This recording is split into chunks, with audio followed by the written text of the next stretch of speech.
Welcome, everybody, to this week's edition of Don't Get Robbed. Once again, I am flying solo without the esteemed Coach Ed Warner, who hopefully will be back with me in studio very soon.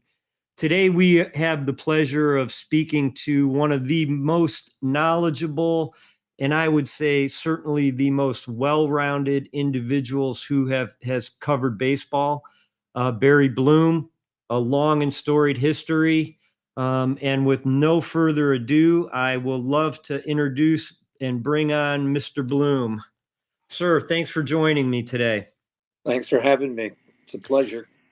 Well, I've got to jump to the issue that's on most baseball fans' minds right now, and that is I'm surprised no one's coined the phrase yet, but the trade.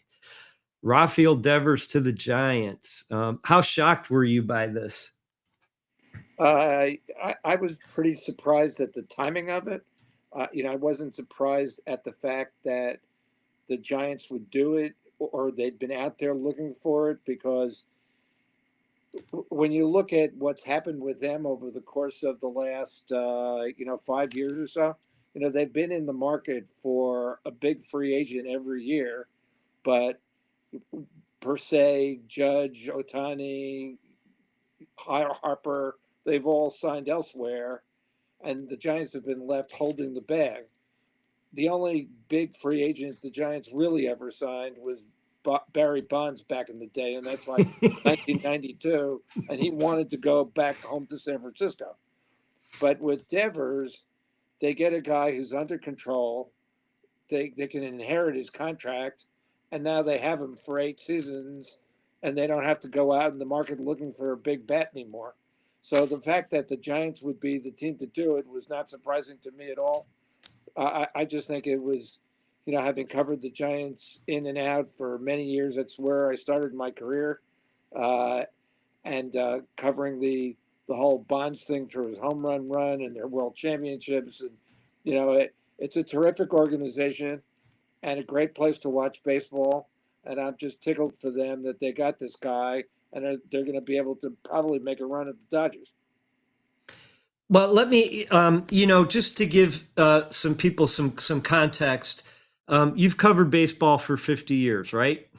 Right. And a lot of writers and people who have been in baseball for a long time are somewhat resistant to the Sabermetrics Revolution, but not you, right? You've embraced that. Well, let's put it this way. I think there's a difference between Saber and Sabermetrics. I've been involved in the Saber organization, which is Society for Baseball History, and it's crossed over into Sabermetrics, years ago. And I think there is value in everything.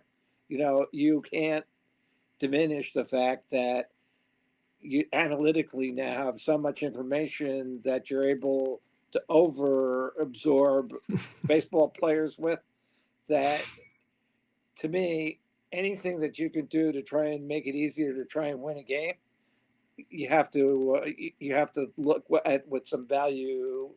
So I've never been a guy who was stuck in the mud on anything. When it came time for me to dump my typewriter and go to every value or level of computer there was to make my life easier, I did. The last thing I did on a typewriter was my master's thesis, and I wish I had a computer to do that, because I had to go through 4 hard drafts written up and edited by my thesis chairs over and over and over again. It would have been much easier just to have them make the changes on the computer. So I'm not, even though I've covered a lot of baseball, I'm not wedded to, I'm a traditionalist and this is the way it's got to be. I think there's been some ruination of the sport because of analytics, and they've been trying to bring it back with rule changes and things like that. But I think you have to embrace some of it, because anytime you can give people more information, it's better. Yeah, and to be honest, I had a purpose, Barry, for asking that question. Um, from the Red Sox side, both, the fans and everything, I think they're searching for an excuse, right? Why? How could this happen? And one of the things that I've seen is a feeling that Devers has already started his decline as a hitter. And I look at some of the exit velocity and barrel rates, and he's doing better than he ever has, right? So, do you see that as any kind of justification for his hitting performance? We'll separate the hitting and fielding issue, but do you see him in any sort of decline? No, and if you're using the way he kills the Yankees constantly and still did in the last week or two, I mean, he's like David Ortiz and Manny Ramirez when it comes to the Yankees. So if there's a decline, to me, I don't see it. And I think this is where you depart from they can make whatever excuses they want. And you can try to use the analytics as an excuse why you'd want to get out from under that contract. But the truth of the matter is, this has nothing to do with analytics. This had just to do with the fact that they screwed around with this guy. They didn't treat him as their franchise player. I mean, when you go out and you sign Alex Bregman to basically take the guy's place, one of the things upper management does, and what they'll do in San Francisco, is they'll sit down with him and they'll discuss the matter, and they'll say, "What do you think? We have a chance to sign Alex Bregman, but if we do it, we're going to need you to move to DH because he's a top of the line third baseman, and we need him to make the team better, to make a run at the playoffs and get back to the World Series." Now, had they done that, and I'm assuming they didn't, I'm not there because of his reaction. Basically, it just spun out of control from there. And then it was an entire spring training of, are you going to play first base? Are you going to play are you going to play third base? Are you going to DH? Cora was it. It was a daily question in spring training. And then you come out of it, and he's the DH. And Cora was pretty definitive when I saw him at the end of spring training that was the way it was going to go. Then you know the injury happens to the first baseman, and you say, "Well, we want you now to move over to first base," and it's like, no. This is they created a personal problem with this guy there. It's not unknown to the Red Sox to do stuff like that, and it's not the way you have to deal any sport these days. If you try to deal with an NBA player, I live in Phoenix and I do the Suns a lot in the off season, and the chaos they created with their three stars this year, just the way they treated them was just crazy. The NBA players run the league. The MLB players don't quite, but you can't alienate your star player and think it's going to have any sort of positive effect on the team. So at some point, it was like I could see John Henry and the way he is. It's just like I appealed to him. He said no. He's causing problems in the locker room. Let's just get rid of him and save the money if we can get somebody to take the contract. And the Giants were the perfect team to do it, because when you turn it over and look at what's gone on in the NL West in the last year or two, with everybody trying to compete with the Dodgers, the top four teams in the division have spent money like crazy just keeping up with the Dodgers. I mean, the last I looked at it, it was the highest payroll division in baseball, and it was at 1.25 billion between the five teams, even including the Rockies, who don't have, they're not in the game, but they don't have a terrible payroll. They're not in the bottom, of the league in payroll, but so the Giants, even adding Devers this year, are still $18 million under the threshold. So they've got some room to play with, and they're going to have some room to play with over time. So it's just the competitiveness in that division, which, really, I wrote a story about this earlier in the year. The NL West, the transfer of money and power from the AL East to the NL West has been incredibly phenomenal. And this is where, I think I add not the fact that, I've embraced or not embraced sabermetrics. I'm just one of the few sports writers in the country who've been able to make the transition from covering sports on the field, court, ice, to like to covering the business end of it and making heads or tails of it and being able to incorporate it in what I write. And when you look at what's happening in baseball in the transfer of power and money, this makes absolute sense in going to the NL West. Well, I have like 100 questions based on what you said there. There's so many nuggets in there. So first I'll start with what you ended with, right? The money and the transfer of power. I'm not sure there's ever been a larger separation between teams spending money and those not, right?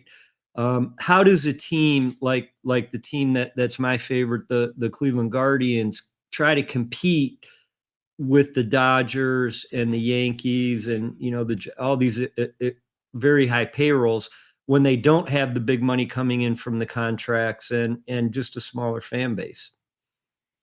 Yeah, I'm just writing. I just wrote a story on the Baltimore Orioles, who fit that profile perfectly. But what the Orioles have that other teams don't have is they don't own the stadium. They don't operate the stadium. They're on a huge subsidy from the state of Maryland to improve the stadium, almost $600 million. And because of those expenses, they can do stuff where they can invest money into the team on the field and their other facilities and still compete. Because that's the question. I mean, the Indians you don't have to question how the Indians are going to compete. They're in the American League Central, and no teams in the American League Central spend any money. I just did a piece on the Tigers the other day, and the Indians are like second or third in the division money wise. They're always competitive, but the entire division has spent less than $700 million. Their payrolls range from 175 to down to 100. So you have to look at how do you compete in your whole division, and what Mike Elias, the Orioles GM, said when I asked him about this is every team has to come up with its own paradigm based on its own circumstances for how they're going to do this and how they're going to compete. And it's why you could theoretically this year you could wind up in the American League with 3 division winners, fourth as a wild card, and 4 teams from the AL Central in the playoffs. I mean, last year there were 3, and you could theoretically get 4 this year. And you have a team like Tampa Bay with $100 million payroll, who's a vagabond team playing in a spring training facility this year, and they're 2.5 games out of first place in the AL East with $100 million payroll. But meanwhile, what it does is it chases, and for some reason, I've been trying to figure this out all season, why the American League as a whole just stopped spending money except for the Yankees. And even the Yankees put a cap on it and said, once we sign Fried, we're not going to sign anybody else, even though they were in the hunt for Soto up to $760 million until he decided to go with the Mets. And then they took a fraction of that money to build in areas that they needed. And when I talked to my friend Randy Levine, who's the president of the team, and I said, okay, well, now you got Fried, why don't you just bring in Bregman too? Wouldn't it be great to have these 2 Jewish kids playing in the Bronx? And he laughed and said, yeah, Bregman's mother is from the Bronx. And I go, I know. What am I? And, we've talked, Bregman and I have talked about his bar mitzvah and, all kinds of stuff. And it's like, but they just didn't want to go out and spend the money. And I think they had, like hard feelings for Bregman because of his years with the Astros and the whole scandal and what happened to them in 2017. And it's like, well, if you can't get over that stuff, then fine. So you have Chisholm at third base. So even the Yankees make crazy decisions based on where they're spending, and they've got the 3rd highest payroll in baseball. So it's just you need to draft well, you need to make good decisions. You can't make bad decisions on the money you spend. So it's like you don't have the wherewithal. When you see the Dodgers have, they're owned by a hedge fund that runs $500 billion worth of profit, and so they have endless money to spend and make mistakes, and thus you can invest in Ohtani, you can invest in Freeman, you can invest in bets, and there's plenty of money to spend, and then on top of it, you bring in $100 million in marketing and advertising just on your investment in Ohtani, which I'm not sure why other baseball teams didn't think of that. There's not a lot of creative thinking and symbiosis between baseball operations and business operations in baseball. The teams that are most successful now, you'll see it, is the teams that do this. And so that's where the sports is heading, period. And if you don't have that kind of symbiosis, you're not going to succeed. So that's how really you compete. So let me throw it out to a little different way. So the Guardians Indians had such a great run where they were able to keep that group of core players together in the 90s and really into the early 2000s. And then it ended. Sabathia, Ramirez left, and that began a pretty precipitous drop in attendance there. And I does that hurt the business of baseball in the long term, where fans, especially younger fans, can't get a connection long term with a specific player? Okay, well, go back to the ownership and Jacobs and what they did building the new ballpark. The Jacobs Field back then, which is what it was called, was like one of the new ballparks in that followed Camden Yards, and there was a whole slew of them that were built, and everybody got excited about these new ballparks. And then what John Hart, the general manager, did back then, and I remember it clearly, was he had that group of young players. He made the trade for Sandy Alomar from the Padres, which I was covering the Padres at the time, and I was very well involved in it. And Sandy was one of my favorite kids, people forever, and still is. And they signed these guys to all these long-term contracts. All their young players they signed out, and you're seeing other teams do that now. Like the Diamondbacks signed out Corbin Carroll to a long-term contract. For the life of me, and I wrote about this recently too, I don't know why the Pirates aren't doing the same thing with Paul Skeens. Just sign him out through to his arbitration and free agency, but they're not doing it. And the Tigers haven't done it with Skubal either. They're going to wind up him going to free agency in 2 years too. So I mean, Yep. the only way around this is these take your young players, sign them out, and the Indians did that and kept that team together because of it. And then they added Robbie Alomar, they added Bip Roberts. There were John Hart, for my money, was one of the great general managers of that era. The way he built that team in that market, and it was just a shame that they coughed up the '97 World Series. Oh. They did in the bottom of the ninth. You're probably like still dying from it, right? Oh, Because what most people don't understand, and then getting back to your core question, no, I don't think it has an effect on the overall product of Major League Baseball, but it certainly does in the individual markets, as you point out. Because once it starts to go away and the tickets are getting more expensive, and you have a working class area like Cleveland, people are not going to either be excited about it, or they're going to get blasé about it, or they're not going to be able to afford to go to the games. So you have to keep a competitive product on the field consistently. This was back, and I remember Peter O'Malley with the Dodgers. He always said, you don't have to win every year, but you want to be competitive every year.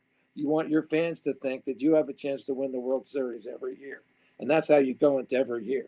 And they always want to put a team on the field that's going to have a great year and going to be competitive. And if you win, you win. It's a crapshoot. And so Yeah, it's where, White Sox now, Rockies now, you don't have, you go into a season and your fan base doesn't feel that it has a chance at all. The Pirates, they don't have a chance to be competitive. And that's where you run into problems. And that's where, the Indians ran into problems when you got through all this. And, with their ownership, they need to retool and move forward a little bit more too.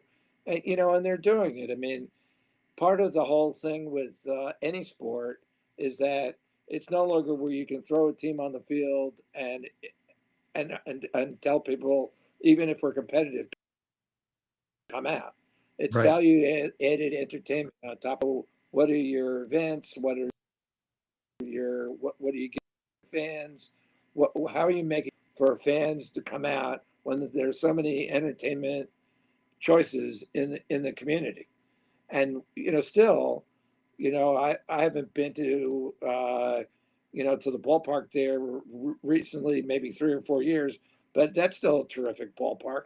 And these things are going to last. Like Camden Yards opened 32 years ago, and they haven't really Hard to put much believe. of a dime into it. And now they're starting to put money into it to move it forward internally and externally to make it a better place, but it's still a gem.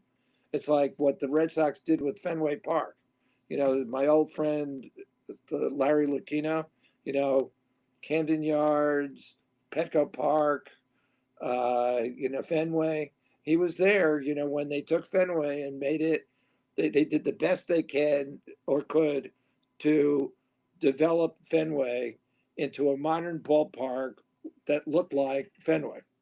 And it's still a gem, and the Red Sox are just building around it. And people are always going to go to the Red Sox, win or lose, because of Fenway. The same thing that the Ricketts did with Wrigley Field. They turned that whole community around it into Wrigleyville, and and upgraded Wrigley. And the last time I was there, it looked terrific.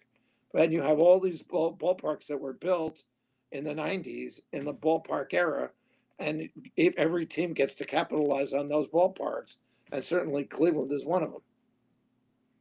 So, I'll go back to that list of things. You rattled off a pretty comprehensive list, but I would add one thing, that luck, right? John Hart Sure. had an enormous amount of luck when all those players hit, right? Tomey, Vizquel, Alomar, Lofton. I mean, they hit. And do you think there's some apprehension or being gun shy of GMs to make that commitment to Skubal or Skeens, given the almost near certainty that one or both will end up with an arm surgery in a lost year? Yeah, I don't think there's any doubt about it. I mean, look what happened with the Diamondbacks this year and Corbin Burns. $210 million over 6 years. Uh, and now he's on the shelf until 2016.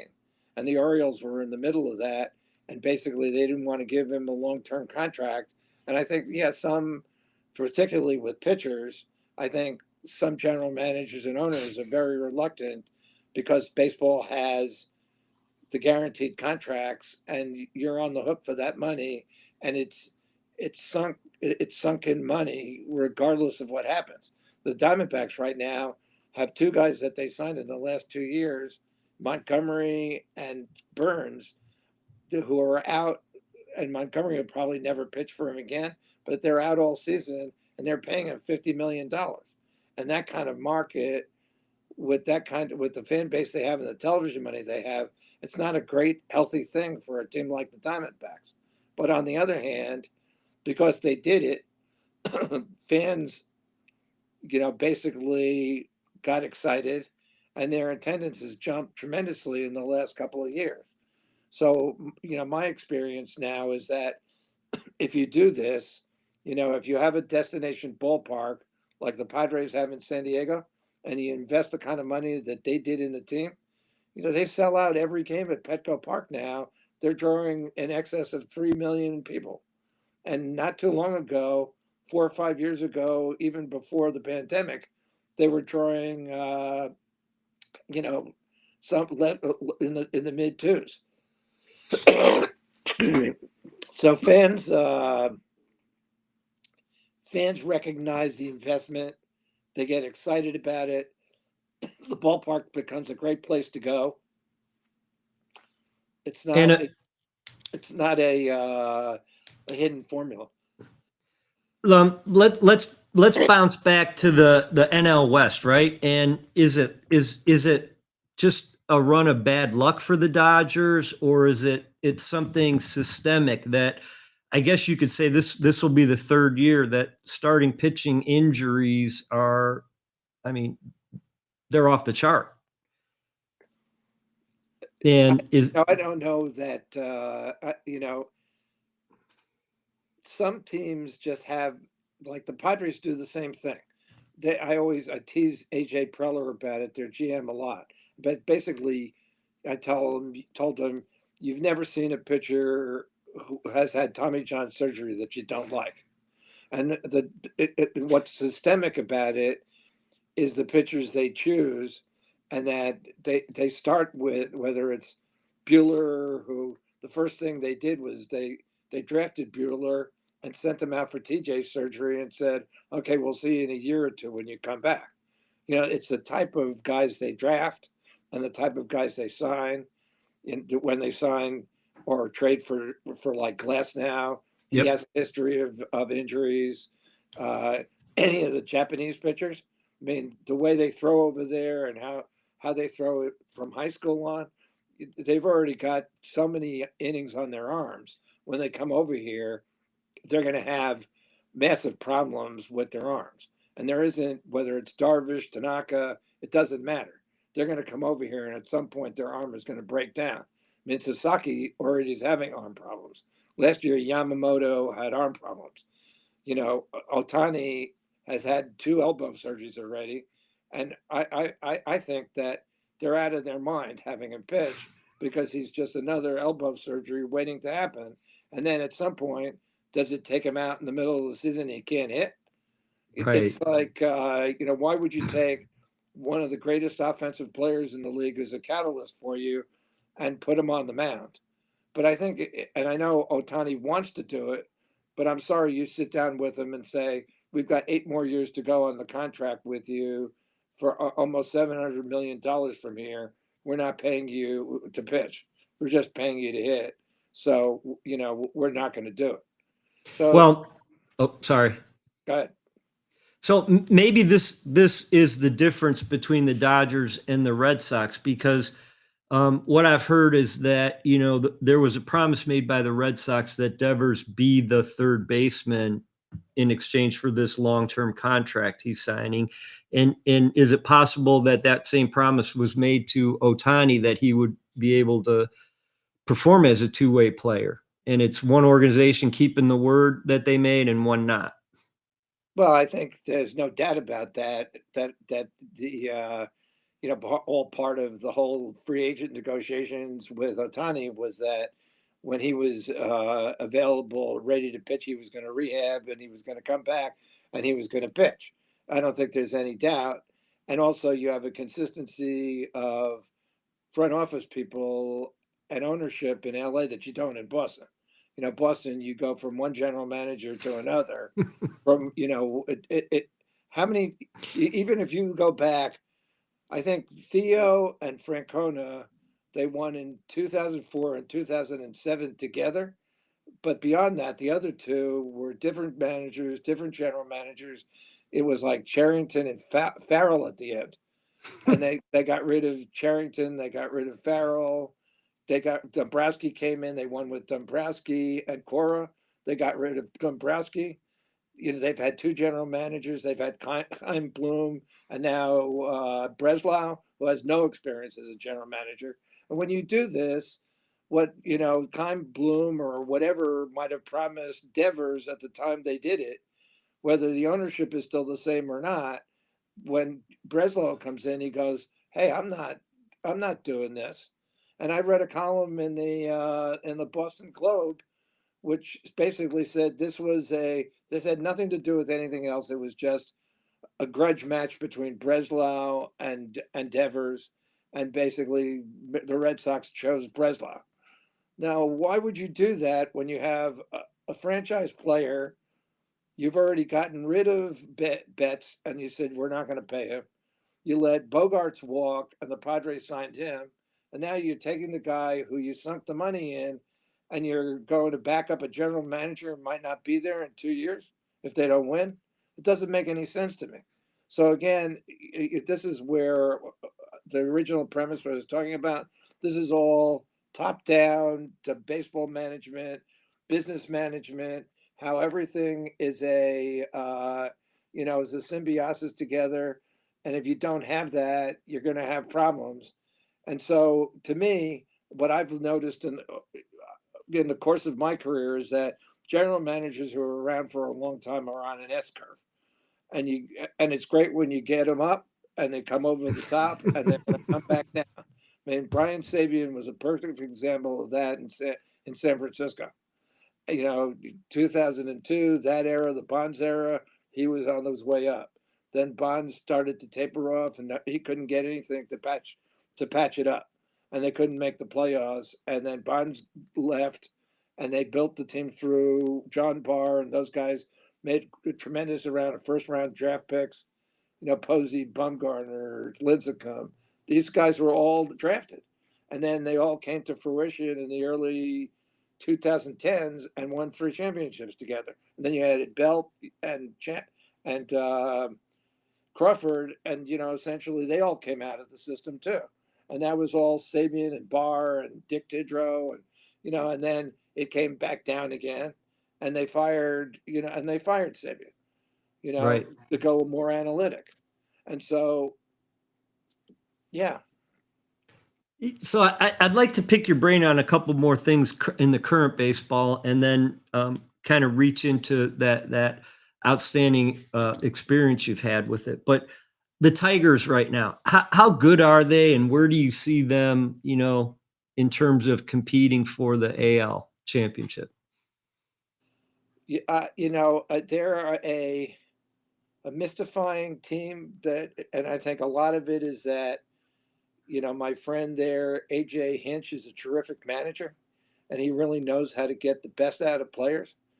I started with him. He came on as a 32-year-old manager with the Diamondbacks, replacing Bob Melvin. They never really gave him much of a chance there, but in his Houston and Detroit iterations, essentially he's done the same thing. They took a team in Houston that was losing 100 games. They built through the draft, and they wound up giving him a great team. And he put that team together. And then it, of course, all started to fall apart for him with the sign stealing scandal. But they still continued winning even through that. So I mean, and now you go to Detroit with a team that was a losing team, with a young team that they're putting together, and he's making it work. I mean, they've got a good pitching staff. They've got a good pitching staff and a good closer. Skubal, like you said the other day, when you run him out on the mound every 5 days, it just closes up. First of all, he's going to go 7, 8 innings. So it gives your bullpen a rest on the days he pitches, unless he has a rare stinker. And then, they have, a few other, decent pitchers too. And so, you have Flaherty is. They got Flaherty back, and he's like tied with Baez for the top salary on the team at $25 million. And then go Baez. I mean, here he's finally healthy, and then AJ was just brilliant in spring training. I was sitting with him in the dugout in Lakeland, their last home game of the spring, and we were talking about the team, and he was grousing about how they left him with no center fielder. And he was playing Kreidler out there. He was just trying to patch it. So the beginning of the season, with injuries and everything, he sits down with Baez and says, "Hey, how about if we put you out in center field?" And Baez says, "I'll do whatever you need me to do." He was the Devers antithesis. So he goes out to center field, plays 33 games, does a great job, starts hitting. He's a veteran guy on the team. Everybody is following this, and AJ says we have a one for all for one mentality here, And when the younger players see a veteran player who's won a championship with the Cubs do this, it's like, well, if he can do this, I'll do it too. And it's one for all, one, so I look at their lineup. To me, they don't have a big bat in the middle of their lineup. They don't have and I said the same thing to Cash earlier in the year. It's amazing what they're doing, and they don't have any power pop in the middle of their lineup either. But he's such a good manager, he finds a way to win. And so the Yankees, look, I'm from the Bronx, and I'm a Yankee fan since the 1960s when I grew up. But I'm harder on the Yankees than anybody. I think, Cashman can't build a pitching staff. They don't develop pitchers. And Boone is not a good manager when it comes to working with a pitching staff, which I don't blame him. He was never a manager. They signed him out of the ESPN booth. Catchers make the best managers, which goes back to Hinch. He's another catcher. And if you look at history, Joe Torre, Girardi, Socha, the guys who win, the Bochy, they're all great managers. So Boone goes from behind. They're always switching around his pitching coaches, and those guys, and the guy Blake, who's a pitching coach, he never played baseball in the major leagues. So, and this is what they're relying on. So when it comes down to, do I think the Yankees could upset if the Yankees and Tigers play in the ALCS and it's the Yankees against the Tigers? I will go with Hinch over Boone every day in the week, just like when he was in Houston. And the Tigers will find a way to beat the Yankees and go to the World Series. Yeah, and it just seems like the Tigers this year, and you're 100% right about the one big stud bat, but it seems like, Parker Meadows came back, and for a week he carried him, right? He's severely tailed off. Wenzel carried him for a while, and it just seems like they have this rotating ability for someone to step up. And their bullpen, they lost Jason Foley, Bo Brisky, and they have a bunch of great guys at the top, and then some not so. And the credit goes to Hinch for the ability to pull that together. I think you're 100% right. So going back to the NL West, who do you see coming out of there right now?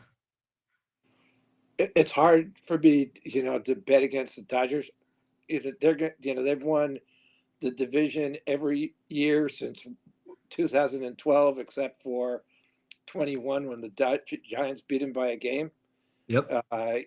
They have a way of separating themselves, and at the trade deadline, they'll go out and get, if they need whatever their need is. If they need another pitcher, they're going to go out and get him, like they did last year with Flaherty. And the fact that through all their analytics and how Roberts has to run that team and run the gamut through the baseball operations, which it's basically, and he's fully admitted it, that he's just a guy at the table who has to make the adjustments. But last year in the postseason, when he had 3 starters, he had like Yamamoto coming back from an injury, he had Flaherty, and he had Buehler who had come back from an injury, and that was it. And then he had to mix and match through the entire playoffs with openers and bullpen games, and he's back to doing it again now.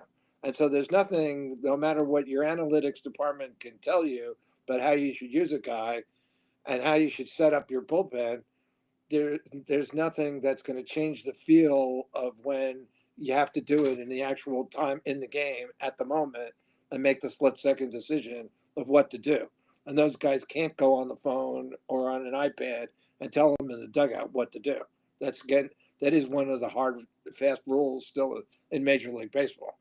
And if, he makes a mistake and they wind up losing a game, Andrew Friedman, the next time Andrew Friedman comes down to talk to us after a game and explain everything, that'll be the first time. They all let their managers and Roberts take it in the chops. Some have a little bit more control than others. I think AJ has a little bit more control than others. I think Schilt in San Diego has a little bit more control than others. Melvin, too, I think in this situation with Posey, he didn't have it with Farhan, But I think that until somebody, I'm a big proponent of the team that's won. Until somebody dethrones them, they're gonna. I have to keep picking them to win. So I think the Dodgers will find a way, even if it's by 2 games, 20 games, whatever they're going to do, they're going to win the division. Like the Padres are always going to find a way to screw up, because as my old friend Tony Gwynn used to say, whenever something went bad with the Padres, he used to say, "We are the Pods," and that's never changed. And And I'm so, sure some of that has to go with the consistency in their management team, right? They probably can finish each other's sentences on the direction they want to go with the Dodgers. Dodgers, Dodgers. yeah, well, yeah, sure. And they've had really a similar group of people in baseball ops under Friedman almost since Friedman's been there. And for my money, Friedman has proven that there's probably no better baseball ops head or general manager in baseball, because he did it with no money with the Rays. He did it with a lot of money with the Dodgers, and he's been consistently great his entire career. So how can you question what Friedman does? Because he did it on a shoestring with Joe Madden and he invented all this. Tampa Bay invented all this stuff, that the openers and the closers, and uh, pulling guys in and out, and And they were one of the proponents on shifting, right? They were one of the early proponents on shifting. Yeah, Madden started it. And then by the time he was decrying it, by the time he was with the Angels, he hated it. And it's like, well, thanks, Joe. I mean, you gave it to us. So yeah, they were always out in front of all these things. What's the way we can't compete financially with these guys, but how can we figure out a creative way to win? And so, Friedman was part of that, and he's part of this, and it's like nothing to say. He's just done a tremendous job. Yep. So in your illustrious career, you've obviously seen a lot of amazing events on the field. What are some of the ones that stick out the most to you, and why? Well, I mean, I covered the Bucky Dent game. That was one of the first things I did early in my career. And as a Yankee fan, as a kid, to be in Fenway Park covering that game, it's still the best baseball game I've ever seen. It's funny. I didn't watch many of the replays. Everybody was showing old baseball games during COVID, and I just didn't watch it. But one day I was tooling around, and the Bucky Dent game was on, and so okay, I'll watch it. And I watched the last 3 innings, and I was as nervous watching it replay, even though I knew what was going to happen. I was as nervous watching it as I was when I was sitting in the press box watching that game. And so but for milestones, I was there when Pete Rose broke Cobb's record. I was there when Hershiser broke Drysdale's scoreless streak, single season scoreless streak. I Was that in Cincinnati? No, I was in. No, he lost it in Cincinnati. It ended, I think. No, it was actually created on the last day of the season in San Diego, and he had to pitch 10 innings of shutout ball to get it, and he did. Can you imagine that today? 10 innings of shutout ball from a starting pitcher? No. So, yeah, Hershiser. I was in Camden Yards when Cal tied and broke Lou's record, which was just phenomenal. I was with Barry when he broke all the home run records. He hit 700th. He passed Ruth, passed Aaron, all of those. I mean, I've covered everything. A 4-homer game. I have, the only no hitters. The only thing that I'm missing is a perfect game. So, I'm hoping every time somebody gets through the first 3 innings, 9 up, 9 down, I go, maybe tonight's the night, and it never is. So. Well, I wouldn't bet against you based on all the things that you've seen. So, you mentioned Pete Rose, right? And I know, I believe it was you who wrote an article, maybe a year ago, I think, about him and his eligibility for the Hall. And I believe you were a proponent, if I'm not mistaken. Is that right? I'm not a proponent of him getting into the hole per se, but I am a proponent. I was for a long time of him at least getting a vote on it. I thought just like the steroid guys, the perceived steroid guys, Bonds, Clemens, Sosa, they were on our ballot. If our group decided not to put them in, which we decided not to put them in, so be it. I didn't agree with it, but if the overall group decides that that's what they're going to do, everybody has a right to vote. And I thought Pete deserved a right to vote. And I think what he deserves is since he was suspended, he never got a chance for his time to run on our ballot, that he should be on our ballot for the full 15 years that he would have had if he was once he was reinstated, and then we should get a chance to vote on him just like we did with all those other guys. Well, that's not going to happen, but with at least Manfred taking him off the restricted list, he's going to get some sort of view from from the committee that votes on those guys who played previously to 1980. He'll be on the ballot as a player. And, I think it's an interesting distinction because aside for the few years that he was a player manager in Cincinnati, he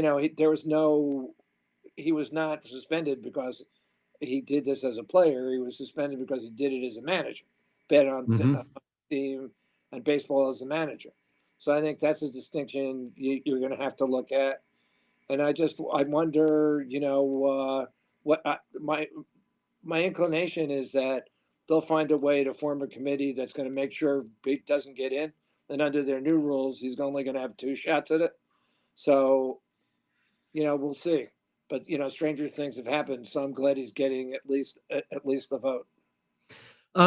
Dave Parker was elected. Obviously he was tied to the cocaine trials and the drug use in baseball. Do you think the fact that he got in maybe cracks the door open for the steroid guys? Well, the problem is, you know, I know it's a tough. I'm conflicted over it. I'm So not conflicted over it. I mean, okay, to me, it's like these guys did what they did, or they didn't know, they didn't do what they did. As far as Barry and Clemens are concerned, neither ever one of them failed a drug test, and neither one was ever suspended for doing any sort of PEDs. We can assume that they did what we think they did, but we don't know. People think Bond's head size swelled, but I went to Mike Murphy, the clubhouse guy, who was an old friend of mine at Giants, and he gave me a list of every hat size that Barry ever had, and they were all similar from one part of his career with the Giants to the end. So I don't think Mike Murphy would be lying to me. He's not that kind of person, and he printed it up and gave it to me. So sorry. I just think that the hierarchy of the Hall of Fame has a thing about this, and they have a thing about Pete Rose and Shoeless Joe and all those guys. And until that hierarchy changes, you're not going to have any of these guys get in. But my feeling about it is that, Parker, that's an individual committee. There's plenty of guys in the Hall of Fame now who we suspected of doing PEDs. And I think ultimately, under more enlightened leadership in the Hall, there's going to be a committee to study this and study the steroid guys, just like there was a Negro League committee that was finally formed to let some of those guys in. But that may be long after everybody's dead. Who knows? But I think eventually these guys are going to get in. But what shape and form it's going to take, I'm not sure. do you think part of that position they've taken relates to how those players treated them? No, because of the variance of, certainly Bonds, had his contentious relationships with a lot of people. And whether it was internal in baseball or, with writers, I mean, he was pretty much the same with just about everybody. The fact that he and I are still close friends and we got along great with each other, I was like one of the complete anomalies. there were a few of us, me, Bob Nightingale, there who we really liked and trusted and got along with. And, whatever, if Barry, decided to give you some guff, you just gave it to him right back and he loved it. If he knew he could steamroll you, he would. Frank Robinson was the same way. If he knew he could steamroll you, he would. And if you stood up to him, you were just fine with him. That's the way some guys were, particularly in that era. Barry was kind of old school. And Clemens, as he got older, he mellowed and started treating everybody better. Sosa was a nice guy.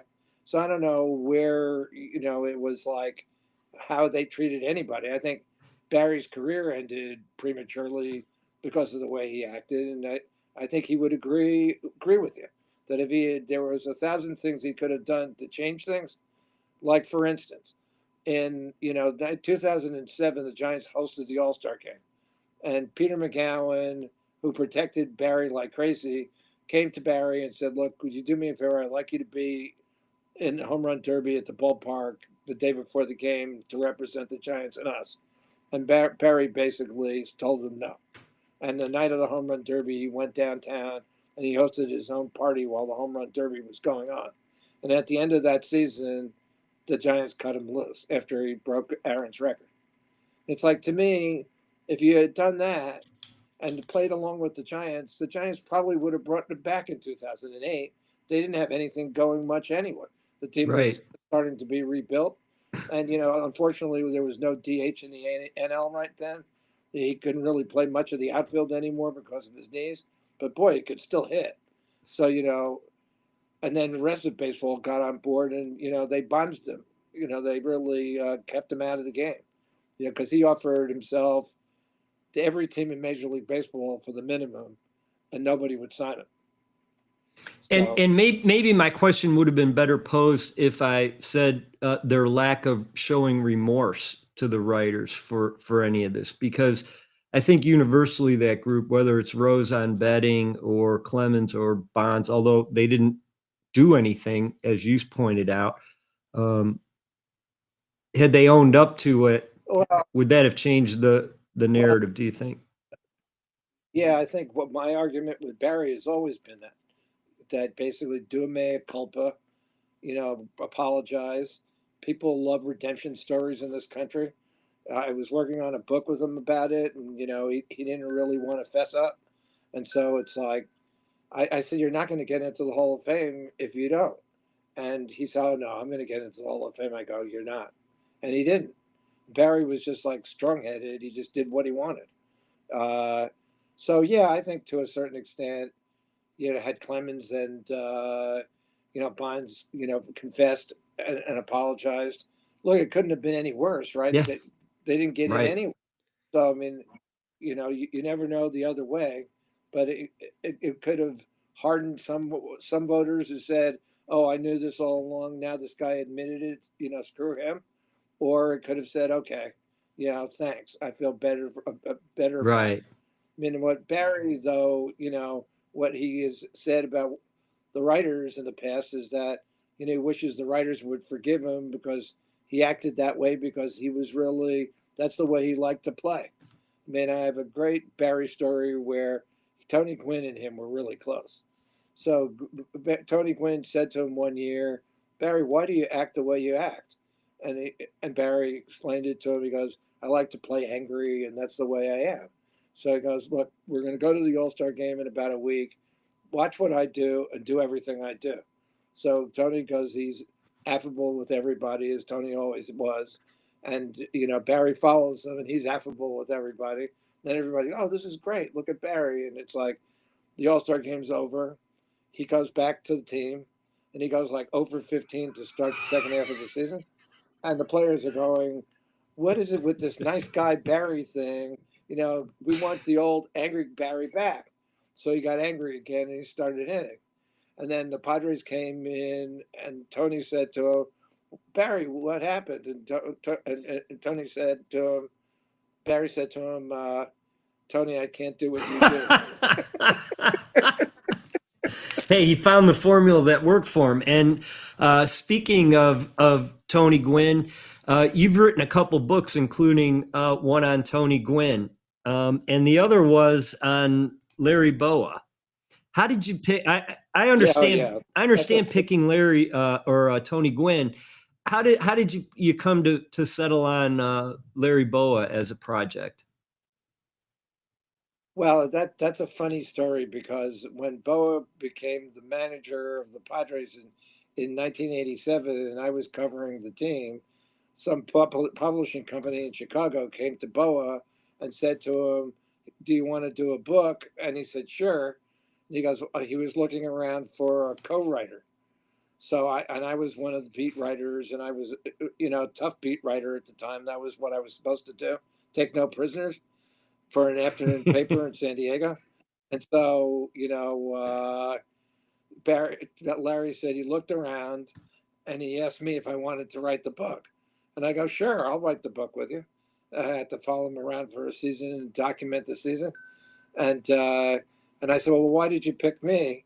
And he goes, "Because I asked around and I wanted to know who the biggest jerk was around because I'm a jerk and I needed somebody to deal with me."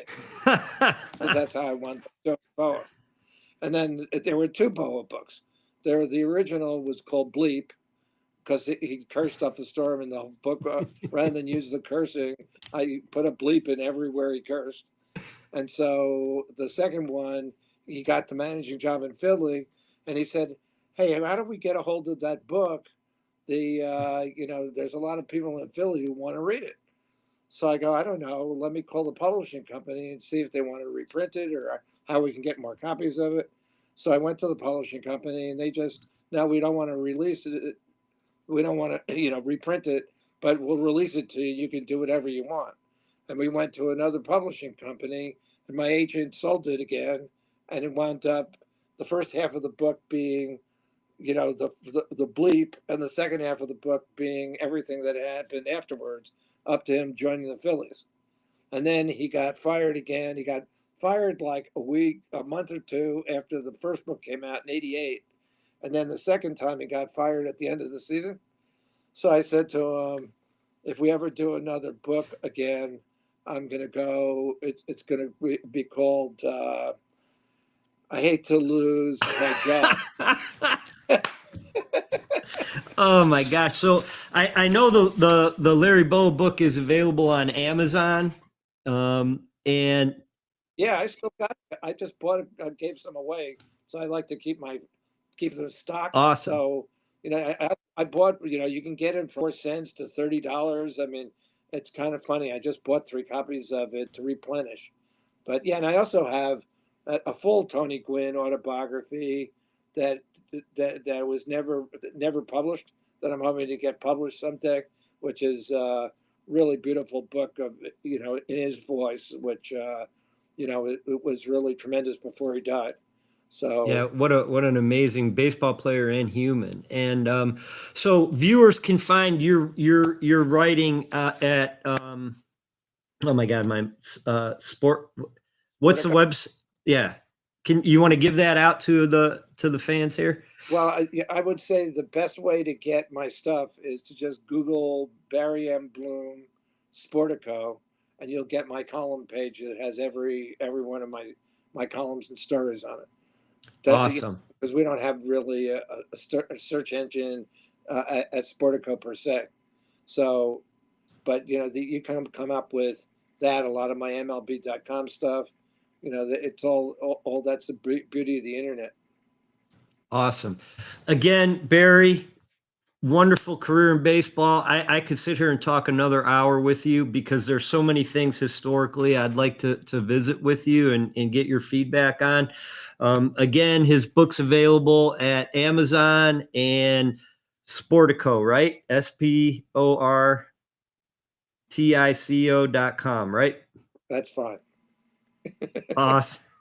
Just Well, do the search for Barry Bloom. He's much better at this than I am. Barry Looking M. for Bloom, that's it. And Barry then, M. Bloom. well, we'll have to do it again so we can talk about some other stuff.